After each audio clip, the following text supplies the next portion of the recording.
Well, good evening, everyone. How are you doing? Tonight, I want to talk to you about a responsibility that we all share, and that is the responsibility of inspiring tomorrow's explorers and supporting STEM education in the Colorado Springs community. Now, at the Discovery Center here in Colorado Springs, we have built some pretty amazing education labs. And when several of our corporate partners like Northrop Grumman and Lockheed Martin found out about these labs, they came to us and said, you know, here's the problem with education in America.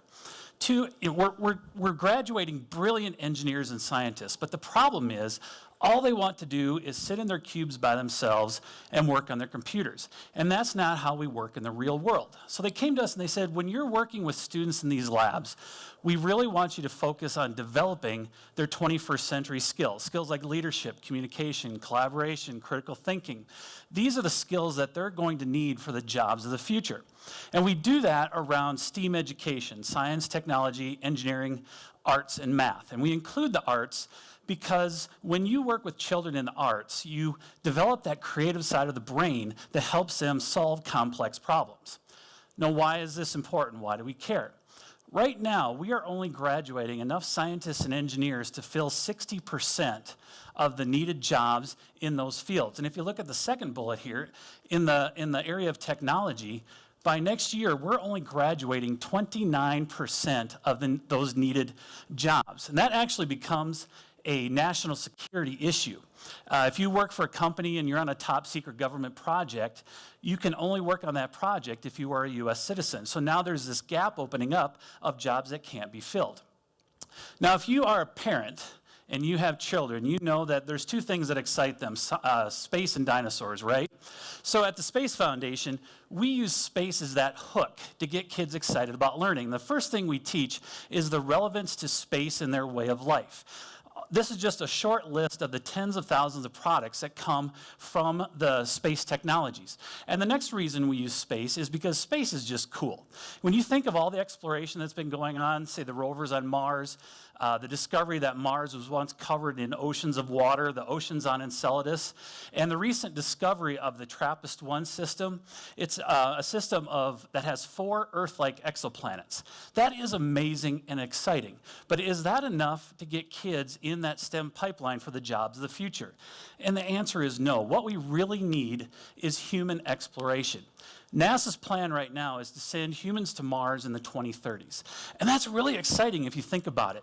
Our children, our students, if we're a teacher, those are the kids that are going to be setting foot on Mars, be those first people on Mars. Or they're going to be building and launching the space launch system that is going to send humans to Mars. And actually what's really cool is we have a connection here in Colorado that the Orion crew capsule, where the astronauts sit, is being built here in Colorado. Now, here's the trick. How are we going to get kids who are already excited about space and about STEM in that career pipeline to fill those needed jobs of the future? Well, that responsibility comes down to 3 groups of people: teachers, families, and community as a whole. Now, I was a classroom teacher for 13 years, so I'm going to spend a few minutes talking and picking on the pre-K to 20 teachers in the room and give you some advice. First and foremost, please, for the love of God, get rid of the worksheets. In my 13 years in the classroom, I never once have had a student come back to me and say, wow, Mr. D, thanks for that worksheet, it changed my life. Learning needs to be hands-on. That's when they're engaged. Also, teachers, we need to embrace technology. Yes, kids can go places they're not supposed to, but if we're utilizing technology properly, we won't have that problem. And then finally, teachers need to make learning fun, engaging, and relevant. If you think about when you were in school, the teachers that made the biggest impact on your life were the ones that made learning fun. When kids are having fun, they are more engaged. When they're engaged in their learning, that's when the biggest changes are made. And then finally, learning has to be relevant. Kids have to know that what they're learning, what's the real world connection? You know, when we were in school and we asked, why do I have to learn this algebra problem? The answer was, because I said so and that was good enough, right? They need more than that. They need to see that what I'm learning has a real world connection. Next, families. There are so many activities in this city for you to be a role model to your children, to go out, go to a science museum, an art museum, get involved with stargazing, and then finally, community. We need to find ways to support STEM education in our schools. And believe it or not, if you don't know this, there are tons of activities every month just for adults that are related to STEM.